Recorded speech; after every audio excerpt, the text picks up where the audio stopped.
Okay, yeah. I hear what you're saying, and there's truth to what you're saying. But the burn your ships part, if you look at my actions, right? Like when I use the word if. So I think that You can't use the absolutely you I can't use the can't. word if, And I'm bro. 100%. And so what I'm saying is that action wise on the burn the ships part, Okay. I've done that, but I haven't what you're All right. addressing. So Eric, I'm gonna ask you a question right now. Go ahead. This is gonna tell me everything I need to know. I got you. What time you get up this morning? 448. 4:48. 48. Yeah. Okay, that ain't too bad. Yeah. What time does your house get up? You got kids? I don't have any kids. Yeah. No wife? Divorce. Okay. So what? So you up at 4:48. What time you gonna go to bed tonight? Probably 11:30. I've actually been trying to get back to an 11 cutoff where I'm in Okay. bed by 11. Okay. That's fine. I thought you were gonna shock me and say 8 o'clock, and then I was really gonna laugh at you. Oh no, no, no, no. Yeah. And No, by no, the it's way, fine. but what you identified though is exactly right, because I want to turn myself inside out. So like for example, I would in my head I would say I burned my ships, but what you caught was the language of if, and I understand that. Like subconsciously, that means I haven't dug out all the doubt, right? So it's not that I don't believe, but I haven't gotten enough of the job done because when I'm 100%, right? And so I would say that based on that alone, I'm not 100%, right? But that's like I do understand that I need to not only in myself, but to bring the resources to make me uncomfortable in that way, Yeah, right? I would do this. You collected a bunch of money from your family, right? Yeah. Okay. I would take every check that they wrote to you. Hmm. I would have framed on your desk, and understand that you ain't working for you or yourself. You working for them and their money. 100%. And because it's your family, if that don't motivate you every day to just go straight yard on the day, then I don't know what will. Yeah. No, and so I've been doing that. I think that I'm really more doing that work of because I'm doing that, but I know that I've been through. How do I say this? I've done the thing where the feedback of how hard you work or the discomfort or whatever is like your sign that you're really doing it. And I recognize that. Wait a minute, like I've had that. Like I put it this way: I had money in hand that was like either I go get this root canal or I gut through the pain and put this toward development costs or whatever. And I was like, I could deal with the root canal because if when I get this going and I get the momentum, I could always get my teeth taken care of or whatever. So that is something I learned. But what I realize is that I need to keep pushing and get more uncomfortable because I'm going to run. It's basically like I feel like I want to make sure that I bring the resources and the people because I've always done the opposite. I've always been like, let me do it by myself and fight out by myself and not bring a mentor or talk to somebody. And what my pattern has been historically, and I think it's a different way of finding failure, if you will, because I was superstar winner.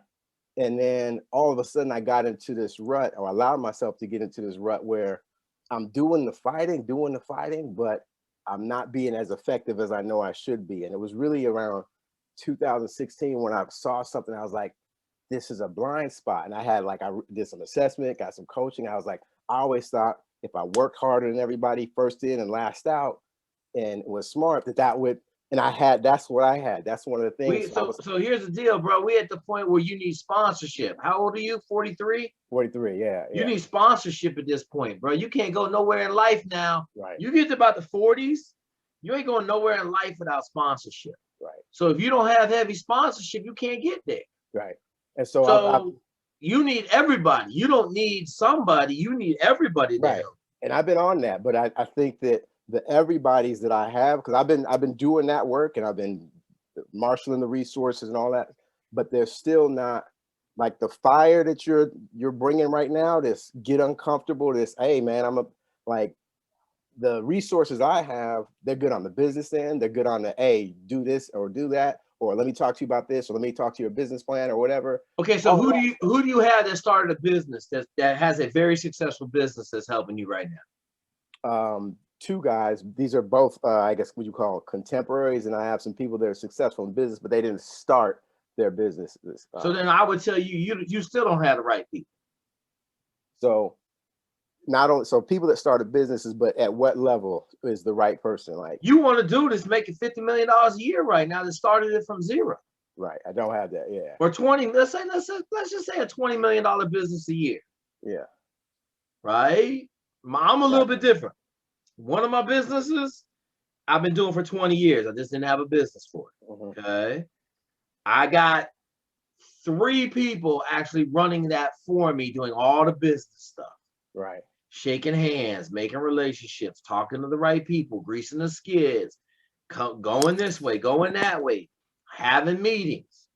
Okay. I was on a meeting today. I did not talk. It's my company. Right. I was on a meeting today. Did not talk because we're not in my wheelhouse yet. Right. My wheelhouse is getting it done. Okay. Their wheelhouse is getting the money and then giving me the money and let me get it done. Okay. But I knew back in, call it October, when the noise started getting really big, I needed a company and I needed some people to help me fulfill that company's destiny. Okay. Right. I may never be the CEO of that company ever. Right. I'm just gonna be the motherfucker that owns the company. Gets it done, owns it, right? Okay. Which is fine with me. I don't really care. I'm not looking for the big carrot. I'm not looking for the kudos. I'm looking to make, a couple $100 million in the next couple of years and keep it moving. Right. And then the other business ain't even really a business. I'm going to work for somebody and they pay me on contract. But, I'm not starting a business. I've had 3 businesses, formal, and no, I've had 1 business, formal, and I'm not gonna say it failed, but I wasn't committed to it no more, so I walked away. Right. Like I was selling T-shirts at air shows. I made some money. The biggest thing was I didn't pay taxes for 3 years because I wrote off all the losses, which was super cool. But I'm not the right person to talk to about starting a business. I tell everybody that. Everybody want me for business success, startups. I'm like, nah, I'm not. I don't have a single successful startup to my name. So I'm not talking about business, right? Life success, I know how to do that. Right.